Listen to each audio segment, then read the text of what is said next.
Make sure you listen to my daddy's podcast right now. It's the best show in the world. And this is I Declare War with your boy, Ty Hill. I am your host. Y'all already know what it is. And what we like to do on this I Declare War segment, it's a special time where we like to bring y'all, you know, those nostalgic feelings, those in the midst, that shit that smell like something. Y'all know what we do over here, man. And it's one of those moments. It's one of those special episodes. And today I got a special guest as always on here. Now I'm talking about a time mid-90s, and y'all know I consider that to be the best fucking time of hip hop ever. Mid-90s, we talking pages on everybody hip. We talking pay phones. We talking 40 ounces, gold front. Some niggas had fangs, you feel me? Big medallions. We talking Philly blunts. What we talking all of that, right? But one thing that we really talking about this time is when a nigga look like they smoke weed and they look high all the time. This is when they really had them bars. And today we got a legend on here. You know, we got somebody that's one of the bar gods. I'm talking top 10 all time. So point blank, if this wasn't in your radio around that time, this wasn't in your boombox rocking on every corner, you wasn't one down. Look, man, without further fucking ado, man, we got a legend on here. Motherfucking Mike Geronimo. Welcome to the show, brother. Jeez, what's up, Ty? Man, what's up? Listen, brother. Man, it's an honor. It's a pleasure. Nah, it's always pleasure's all mine, man. I thank you for having me, bro. Real talk. And this shit like looking at the box. You remember the box? On the cable, you feel me? Like you the niggas we wanted to be like. You feel me? We went outside and we mimicked your style. So you know, and I'm a Baltimore nigga, but we mimicked your style. So man, salute. That's serious talk, because B More. You know, B More put their work in. You know, they. Oh yeah, definitely. Y'all, a lot of y'all was down here. yeah. Facts. Neither here nor there. I feel you though. Right. You know. Exactly. I know me when I see me in the mirror, bro. Man, that's real shit, brother. That's real shit, man. I appreciate it. That's real shit, man. So I want to get into it because you got a million fans, millions and millions of fans. You feel me? Like I said, you play a part in people's past. Mm-hmm. So that means you only live forever. See, when you play an intricate part in people's past, you live forever. So you one of those people that's going to live way beyond what this world going to give us as far as numbers and age, right? You going to live forever. That's crazy. So that's dope to be here. Man, we talking to you. So I want to get right into it, man. We talking what? The year 1994.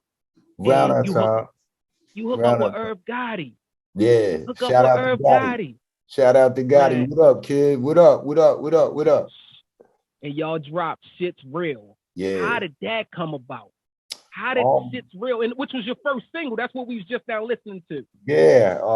Actually, I went to Bayside High School, and I had a good friend by the name of Chucky Madness that was a DJ, and he heard me rhyming in the lunchroom one day. And he was like, I guess he was impressed, whatever the case may be, but he just told me, he's like, yo, you should come to my crib. You know, I got equipment, blah, blah, blah. And I knew who he was because he was pretty well known as a DJ in Queens. So I just started going to his crib, you know, and he put me on a DJ Sage and Rockweiler. A lot of the DJs I would see going to the record store to buy 12-inch records because I was a DJ before I was rhyming. So I would go over there and Chuck would just cut up, you know, like Catch a Beat, or he would cut up, you know, Suck MCs, whatever the case, whatever the beat was. And he would just record me, you know, spitting while he was cutting things up. And I guess somewhere along the line, he must have said something to Gotti and mentioned me. And next thing I know, Chuck had placed me in a talent show on Liverpool in Southside Queens. And I didn't even know, bro, like what I was going to do, none of that. I just knew he's like, yo, I put you in this joint, da-da-da, you think you ready to rock? And I was just like, whatever, you know, so so we got on, I did my thing, and Gotti was in the audience. And then when I got off the stage, he came up to me and started talking, and I was like, I was faded, I was lit, you know. So I just grabbed him and start rhyming in his ear, like blah, blah, blah, freaked out. And he just started smiling and laughing. And he's like, yo, but seriously, nigga, I got a studio, you know, and I want to see if you wanted to come through, blah, blah, blah. And so he was talking, but then a shootout happened in the spot and everybody had to clear out. We all went our separate ways. And I think like a couple of days later, a couple of weeks, it's hard to recall exact the time frame, but he got up with me, came to the crib. He took me over to the studio, Dog. Shout out to Steve Kulo. It was his studio. Okay. And then like the first joint we ever ended up doing was Shit's Real. And it went on from there. Yeah. So your first joint you did, and that's your first joint you ever recorded, or you had other shit? Yeah, that's like the first song in my life I ever recorded, bro. Like I'd never been behind a microphone in a studio. I freestyled and stuff, you know, at my man Lars Professor's crib, because I grew up with Lars Professor. And crazy ass name drop just now. Yeah, flat. So my man Lars Professor, you feel me? Yeah, so I grew up with Lars Pro. Lars Pro is like my older brother. That's like the first person I ever knew coming outside my crib. You know, so I would freestyle at his house and, you know, just cast a vibe there. And you know, but I'd never like actually recorded a song, you know, so we was doing Shit's Real. And Gotti stopped me maybe a quarter of the way through and he's like, yo, you never did this before? And I was like, nah. And he's like, you sure? And I was like, yeah, I'm positive. And he just did this laugh. And he's like, yo, keep going. And that was it. You know, we didn't even have the hook, none of that. Like the hook came from me just freestyling and saying, shit's real. Now, you know, the deal, it gets realer. And Gotti was That's why I switch up every time. Yeah. And he was like, yo, wait, say that again. And I said it, and he was like, yo, I want you to say shit's real. Now you know the deal, it gets realer. Shit's real. Yeah, I know shit's real. He's like, just say that. And that was the hook. And after that. Is this the same Gotti that we got to know, the loud ass Gotti? Like, is he loud and animated? I can imagine he behind the screen like, that's that shit right there. Right, but it was good Gotti loud. It was like, yeah. Like, just by his reaction, I knew whatever I was doing, it must have been a thing to do. So I just kept at it, and the rest was history from there, bro. Man, that's crazy for your first song to blow out, because that shit took over the street. Like that shit was everywhere, the video and stuff. How long was it banging before the video got done? Y'all had to rush the video? Because I know once that went out there, everybody was loving it. Well, it's funny because Gotti knew Hype Williams. Shout out to Hype. And so before we even signed with a label, he called Hype and my man Iggy that used to work with Hype, Iggy or Izzy, one of the two, they came out with this little camera. It was about this big, this wide, and they shot Shit's Real. Oh, I never knew Hype Williams shot that. Yeah, facts. Hype shot Shit's Real. And then damn. They edited it, and if I'm not mistaken, I think the video came out even before we were signing with them. And like we was working a box like crazy. Like it used to be this thing called the box. You would call up and it was like a 3-digit code and you hit the code in your video. So we just had the whole hood calling the box like da da da da da da da da, and it started taking off, you know, and then from there, we pressed the record up. Like Gotti was like, yo, I'm pressing this shit up on my own, blah, blah, blah. I was like, how we gonna do that? He's like, I don't know, leave it to me. And him and Chris, shout out to Chris, him and Chris, you know, they put things together.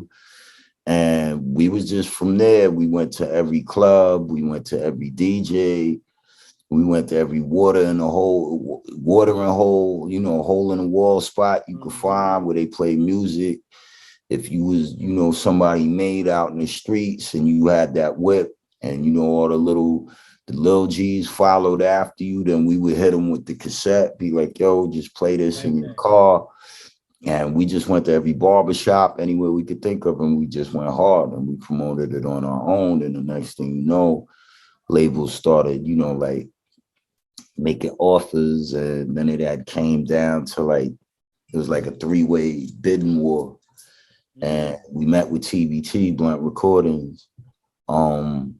I sat down with Steve Gottlieb, who was the owner, and it felt right. And, you know, they had explained to me, they was like, yo, you know, you're not only going to be the first artist rap wise we ever signed, but you're, you know, this is a brand new division of our label.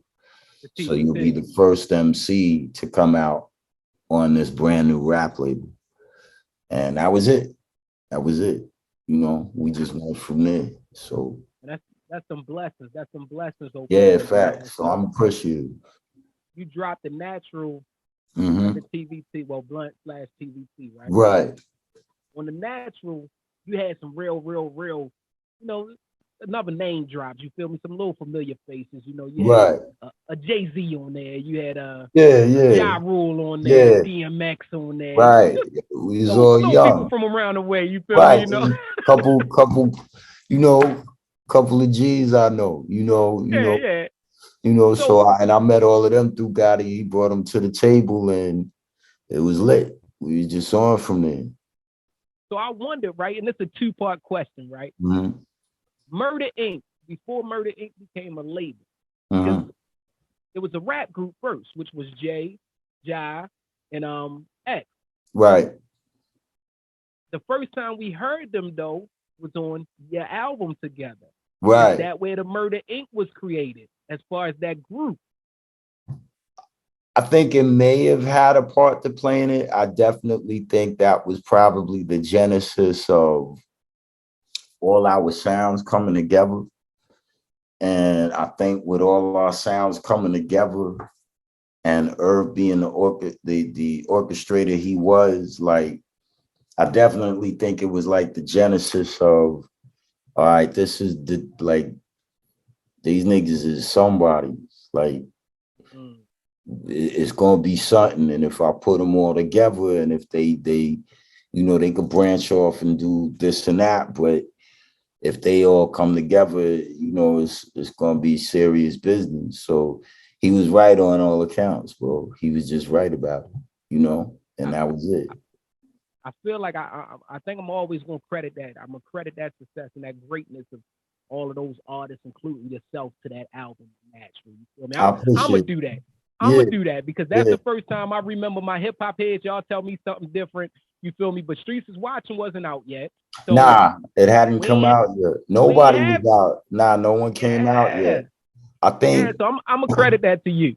Yeah, actually, what we could say it aided a lot in was it definitely helped with Rule X and Hove landing, you know, spots over at Def Jam. You know what, like Def Jam was watching what Irv was doing very hard from the beginning of Shit's Real. You know, so I think once Shit's Real came out and it took off, and they was like, well, who are these kids? They just out of Queens and they on their own. Nobody knows who they are. How are they doing what they doing? You know, and then along with the content, you know, with a song like Time to Build, I think for Def Jam, it just became a no-brainer. You know, and then once they saw each of them individually in their own, you know, in their own surroundings, like spitting like madmen, they was just like, yo, this the next wave. Got you. So I mean, shit, yeah, you right. That I gotta give you that credit because shit, we got X on there. If y'all remember, X on there ain't even sound like the X we ended up, you know, getting when we talking this dark and hell hot X. Right, he was pardon me, he was extra hungry at that time. Yo, so his verse on Time to Build was just maniacal. Crazy. Yeah, crazy. It's no weak part. See, that's the part that's why I say the 90s hip hop was the best, because that's back when you could get 4 or 5 niggas on a song from all different entities and ain't nobody slacking. Like everybody is bringing just that fire. So we kind of knew we was all familiar with each other rhyme wise, you know, at that point, at the point that we went to do. So I think we all knew, you know, like I had everybody's out for blood on this. So you know, bring your A game, bring your bars, and you know, let it rip. Yeah, we thank y'all for that. we thank y'all for that. On behalf of my friends, we appreciate it. Yeah, you know. Sorry to interrupt everybody, but I had to tell y'all about BillionBrothers.com. They make high quality handmade leather bags and apparel that's perfect for your everyday needs. So whether you going out for a night on the town or you commuting to work, Billion Brothers bags, guaranteed they got the bag that fits your lifestyle. Now me personally, I like the backpack one because I got to keep the laptop on me so I can keep up with y'all. That make it easy for me to pull it out, do what I got to do, and then get it back inside the backpack and I'm out. Now, that's me. You head over to the site, find which one works for you. Right now, just for spending $250, they're giving you 10% off. So head over to BillionBrothers.com, find the perfect bag for your style. Tell them Ty sent you. Peace. Now enjoy the show. So what happened with Irv, right? Why? I know you got the TVT deal, but Irv didn't have Murder Inc. as a label yet, right? Not at that time, no. What happened with you? Go ahead, I'm sorry. He actually doubled up. He had taken a position at Def Jam as an A&R, but simultaneously he was also an A&R over at TVT at Blunt. So he was an A&R for two labels at one time, which I've never even heard of anybody else doing. Definitely conflict of interest. Yeah, that's some dope shit. Yeah, shout out Irv. Yeah, shout out Irv. Yeah, he deserved it. You know, he worked hard and he laid the blueprints. So, you know, I think the question was what happened with. Yeah, why you didn't go on Murder Inc. though? Because the TVT deal was what, for 2 years? How long you signed to TVT?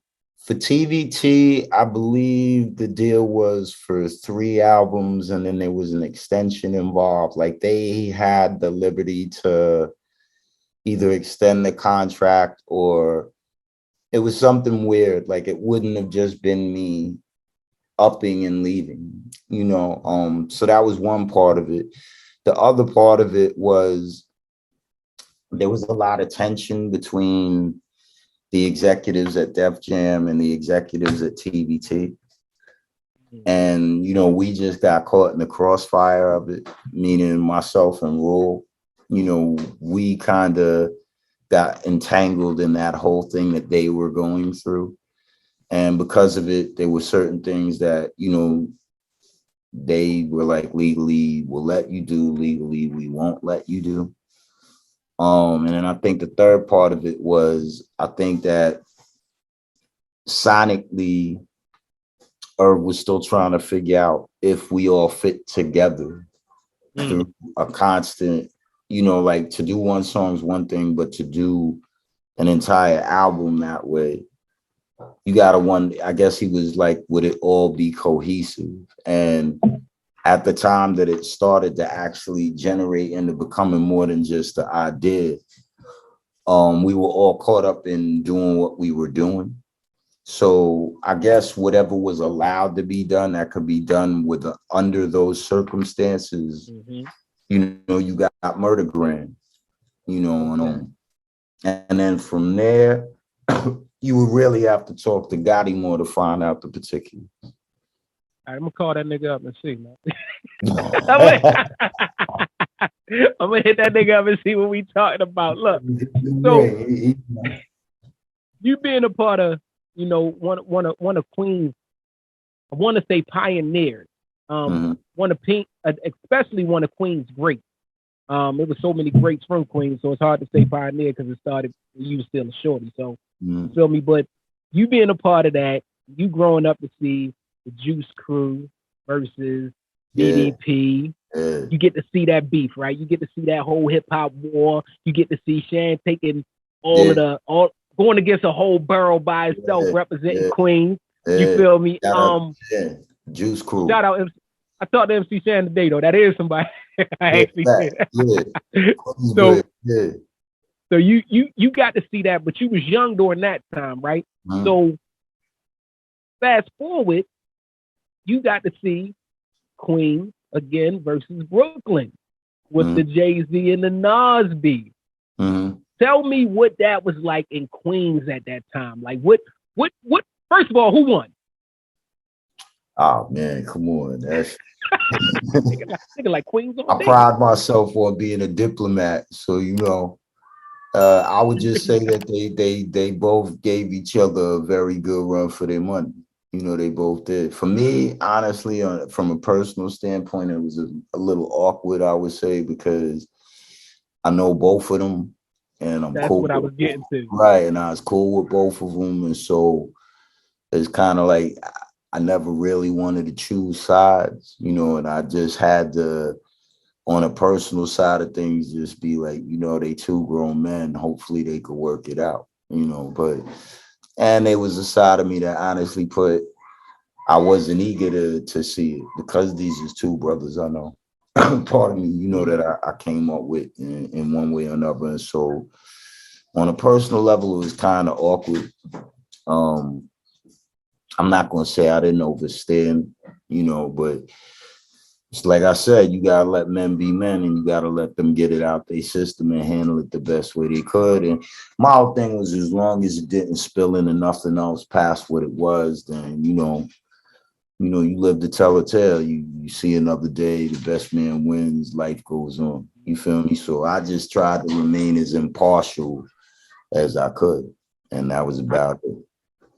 I think that shit gave us a lot of, as far as hip hop, I think it was one of the best things for hip hop. Oh, Amazing. absolutely. Yeah. I mean, we could laugh about it now. It's in the past. You feel me? So it's but that's the thing. We not privy to the information. How was Queens? What was it like in Queens during that time? Like, build us a moment, because that's what we do over here. It's probably what you would have expected, Ty. Like, you know, Queens is Queens, and you know, Queens was, you know, we was like, all right, you know, what it is. I feel like I got you. We was like, what it is, and you know, BK was like, all right, so you know what it is, you know, so everybody was just in what's popping mode. You feel me? Like what's popping, and you know, you just watch the fight. That's it. I remember 50 Cent talked about the MC Shan beef, right? Mm-hmm. He was talking about the bridge is over and all that shit. He's like, that shit was so hard though. You had to just rock with it. You had to go with it. You had to. You knew he was taking the shit on Queens, but right. That's how I feel like Takeover so heavy, shit was. But the difference though, I will say, is Jay and them beef wasn't like borough against borough. It just happened to be two niggas from different boroughs. But exactly. Them niggas was really rapping like that. That was a good show, I think. You feel me? Right. That niggas ain't had to take too much time. So you got to build a relationship with greats. I mean, legends. You just now named some. You named a few, but you got to build a relationship with one of my favorite artists, which was Tupac. You got a situation about him. I actually had a listener, one of my listeners, send me that question in specifically for you. He said he got to tell you about the Tupac and him story. I don't know what the story is, but can you please tell us what the story is with Tupac? I mean, just briefly, like we met a couple of times, and he was cool, and we had a lot of mutual friends out in Queens. So, you know, you got mutual friends, you're gonna be around each other eventually. I guess the story they were referring to in particular was the story I told on Drink Champs, which was we had went to the tunnel, and I'll tell it a lot shorter than I told it then, but we went to the tunnel and something happened in the tunnel. You know, I don't want to say with him being harassed because that's a strong word, but you know, it was just a couple of niggas in the tunnel on their bullshit. And, you know, we was all together and, you know, like he was being antagonized. And I could just see that it wasn't that he wouldn't handle his business. He would do that, definitely, 100. But I could just tell, like, it must have been like, here we go again. You know, like that's the look that I remember being on his face, and I just saw somebody do something aimed at him, and I didn't dig it, you know. So I just said what I said to the person. I was just like, yo, you know, point blank, like you know, it's not happening, you know, and he's not in here with just a couple people, you know. He's in here with folk, you know. Right. So, you know, I'm just letting you know what the fuck it is. Right. You know, I can dig it. couple words was exchanged, and then the dudes left off, and then but I think that scenario brought us a little bit closer, like where start asking about it. Yo, how's Mike? Yo, he good. He's good. He said, tell you what up. How's Pop? Yeah, he good. He want to see you. Tell him what's up. And then we would see each other some more, and it was just cool to meet him, and it was cool to be able to say, I got to meet him, and we was on the verge of probably having a very good friendship. That's dope. That's dope. I saw the Drink Champs interview too. Shout out to n.o.r.e. and them. I fuck with Oh yeah, them, man. shout out to Pop. Shout out my man. Another one of my favorite from over there, yeah, man. I didn't watch the interview though. I made sure I saw that interview after I talked to you and shit to get on here. So I didn't watch the interview. I'm gonna go there and watch that shit. You feel me? So as I know, I was happy to see you get such a big platform. Again, I feel like you deserve it. The world feel like you deserve it, and I know you now. Like you feel like you get the credit that you deserve on hip hop. To be honest, bro, like I guess the best way to say it, I don't really think about it too tough. I know people. I know what people say. I know how people feel. I'm not oblivious to people saying that, maybe I should receive more credit than I've received or whatever. But that's people's opinions, you feel me? And I never really looked at it that way at all. I always looked at it like this wasn't anything I expected in my life to occur. You understand what I'm saying? Like I wasn't gunning to become like Geronimo. It just unfolded. So to me, anything I got from it, with it, or through it, I'm just happy I did, bro. You feel what I'm saying? So to me, I'm just like, I've never been a person to concentrate day in, day out on, what perception is or what people feel perception should be. I just write what I write, bro, and I just go and do what I do. And far be it for me to believe that it's for everybody. It's not.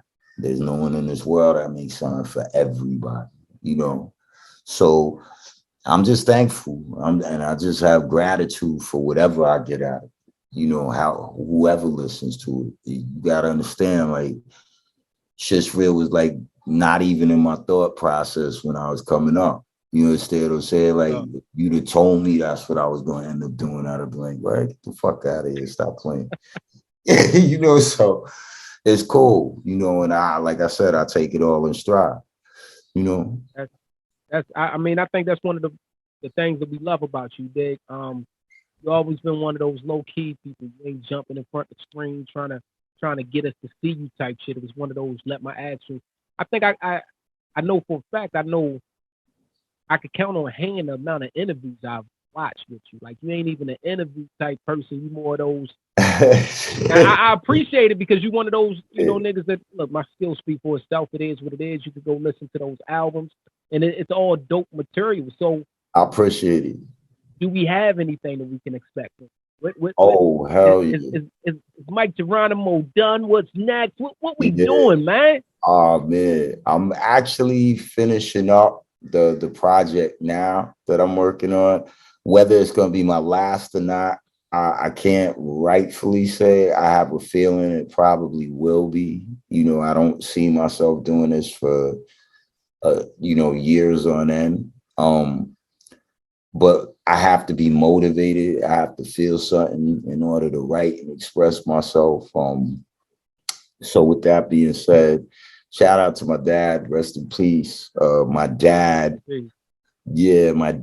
before he passed away, actually asked me when I was going to go back in and start recording, which shocked me because, my dad was military. He was NYPD, so he was always like, so, and I don't think he really realized how much things took off. So, at the end of his life, one of the things he asked me to do was, he's like, you got to get back out there, kid. Like, there's all these people around the world. I'm reading about my son and I can't believe it. And, all these people. So I told him, I said, if ever I feel motivated to do it again, I will. And I did after he passed away. So I decided to call the album 3016, which is his badge number, which that stays on my neck every day. And it's pretty much dedicated to him, you know, and it's pretty much dedicated to the inspiration that he gave me.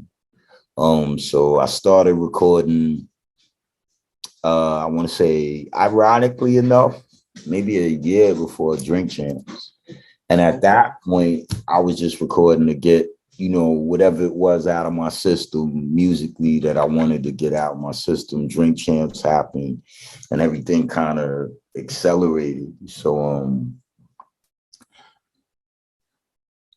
I've never been more happy doing music in my life. I damn sure don't think I've ever done material as good as what I'm about to put out. So I definitely, I hate to say it, but one of the biggest things I told myself, I was like, yo, if you don't feel like you could crush the natural, then you don't need to do it now. Right. So I'm happy to report, you know, me personally, I feel like I put the natural in his coffin twice over. You know, so yeah, so I'm excited. I'm like, nigga, I could show you better. I could tell you, man. That's really how I feel about it.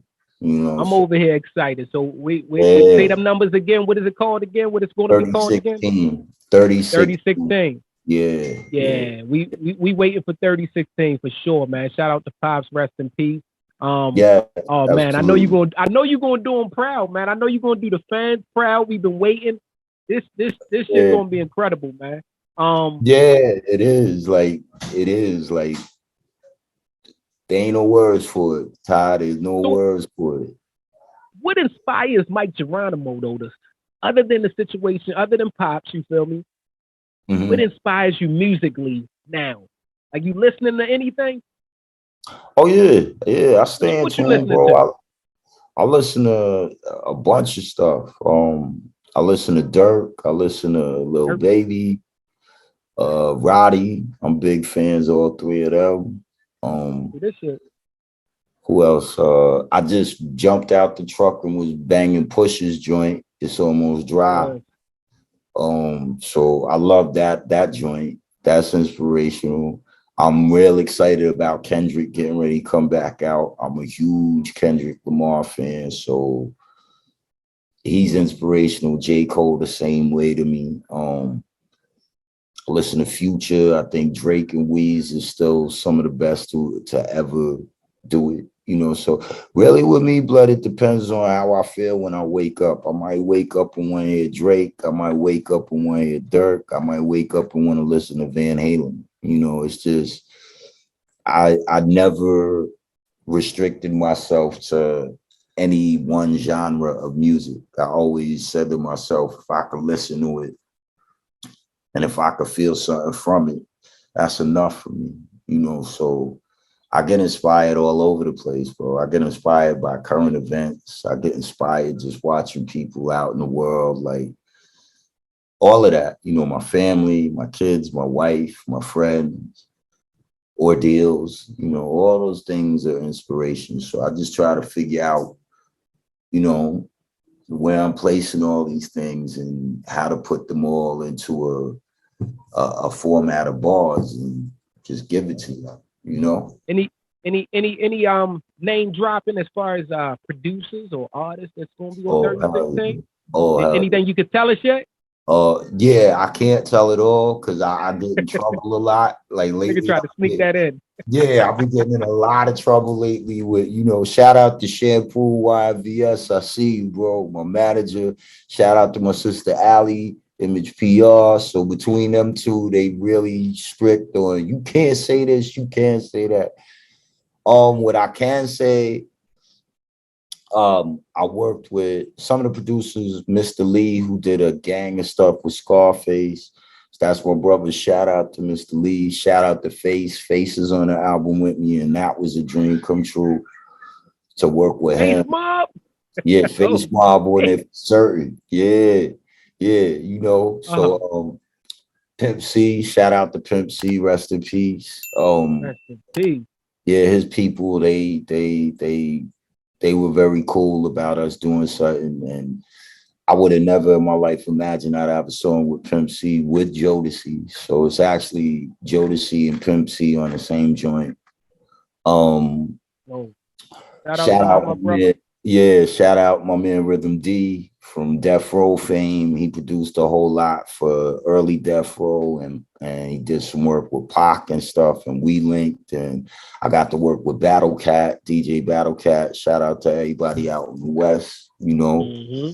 And there's more surprises coming from that side. There's things we got.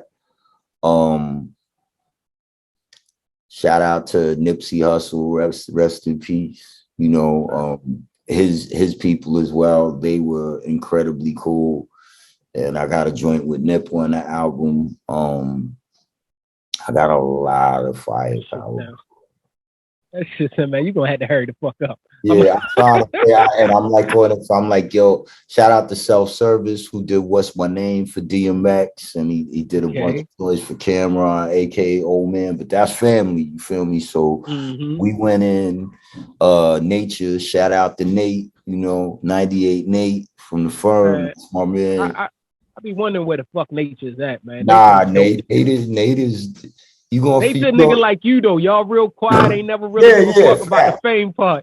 Yeah, fact. We birds of a feather on that note. Yeah. You know, but Nate is part of the project. Of course, Royal Flush, you know, like that's my right hand. So me and Flush is in the lab working on things now, and there's a possibility that we might do a project together. We're just trying to work everything out. Is there any more that I'm cleared to talk about? Trying to think that I can say. Well, I said that I can't. Damn, I want to say the other three, but I can't. I think I could say the Roddy Ricch joint. Like that was pretty cool to do. So yeah, me and Roddy got a man. Listen. That's what's going to separate you. I'm telling you now. That the shit that you're doing, so you're a hip hop legend. Most hip hop legends don't be on that them new nigga shit. Like they don't be fucking with that. Nah, shit. Bro, I follow the way, bro. I'm young at heart, and like I said, got to. Yeah, and if I feel something, bro, like it don't matter to me. You know what I mean? I could work with Lil Durk just as easy as I could do something with Cypress Hill, as long as I appreciate the person and I appreciate the inspiration. It don't be mattering to me whatever they from, bro. I'm gonna tell you who I want to see you with, right? You ain't gotta say if it's gonna happen. Hopefully, it's one of the names that you can't mention. So, you know, I thought a little Steve Stout shit. Steve Stout saying fake Nas or whatever the fuck he's trying to say. The poor thing, you got hit niggas like that with you poor thing. You got all this shit rolling in it. I'm flattered, bro. But shout out to Stout, man. I hope he feels better. Basically. I want to hear you with AZ though. I want to hear you with AZ. I think that would be the fucking illest shit. Now, Stout, whatever you said about Nas, cool.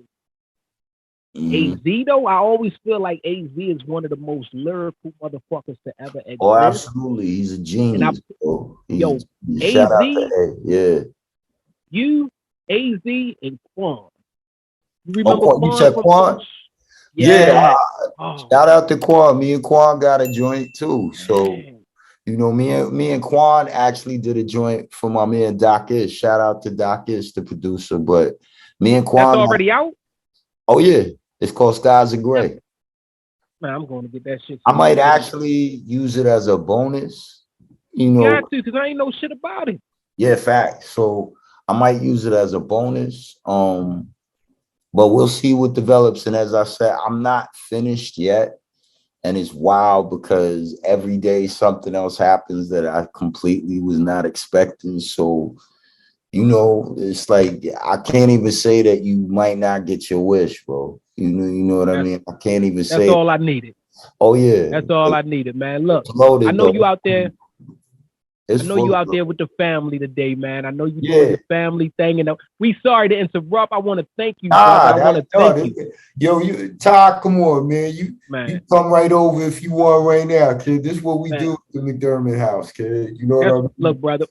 We Yeah, gonna link. Trust me, I know how to. You know, I absolutely. know how to reach out. So we gonna link, man. I Yeah, appreciate you. say Tell the less. fans and the listeners where the fuck to catch you at, follow you at, support you at, show love at. Let the fans know where they can reach you at. Oh, I'm easy to find, blood. Like the Twitter handle is at Mike Geronimo, or is it real Mike Geronimo? Twitter is at real Mike Geronimo. Okay. TikTok is at Mike Geronimo. There's a website, www.mikegeronimomusic.com, which probably is gonna give you info about touring and content and merchandise before any place else on earth. Facebook is my fan page, and then there's another page, and my IG is Mike Geronimo. So, and then there's management as well. You can reach out to YMVS, and we'll take things from there. But I'm not that hard to find, bro. I'm on I'm on the digital block, bro. I'm on the digital block. Yeah. And his management is dope, man. They 100, man. They real nice people. So we a team, we family, we a squad. So and we treat everybody the way that we would want to be treated. You feel me? So again, shout out to Sharepool, shout out to Ali, shout out to BO. Like, it's Q&B, we moving. Definitely, man. Definitely. Mike Geronimo, brother, we appreciate you. We salute you. We honor you. Everything that you've done. Listen, I know this shit if you just said that you beat the natural, man, listen, brother, we waiting for that shit. 3016, right? 3016. I might even, just for you, I might put in parentheses, I burned the natural twice and shit. You feel me? Talk your shit, man. Listen, talk your shit, man. Look, y'all already know, listeners, Cards Face Up Podcast, I Declare War segment. Make sure y'all go like, subscribe, follow us on all social media platforms. Me and Mike Geronimo. Y'all know my handles, Ty Hill, Cards Face Up. Y'all know what it is on YouTube. That's Cards Face Up TV, Cards Face Up Podcast. Both of them. We got 2 pages. Follow both of them. You never know which one going to get the best content. They both fucking on fire. All of our social media followers. Mike Geronimo, 3016 coming. You already know it's going to be a fucking classic. Let's get it, man. Salute, brother. Enjoy yourself, man. Blessings, peace to the family too, man. Likewise to you and yours, Todd. Again, man, I appreciate you having me on, blood. But we'll connect. We're gonna stay linked up. I'll let you know what's what. Definitely. I'm gonna send you some treats. You feel me? And let me know what I could do. Let me know what I can do to help you, brother. I am here. I just you dig what I'm saying? Let's get it popping, because I say the same shit I said with shit's real. If you like it, rep it. If you don't, erase that shit out your hard drive. You ain't never gotta hear from me again. But you won't. You won't. Real shit. Real shit, yo. Mike Geronimo, yo, legend. Thank you, brother. Thank you, Ty. I appreciate it, brother.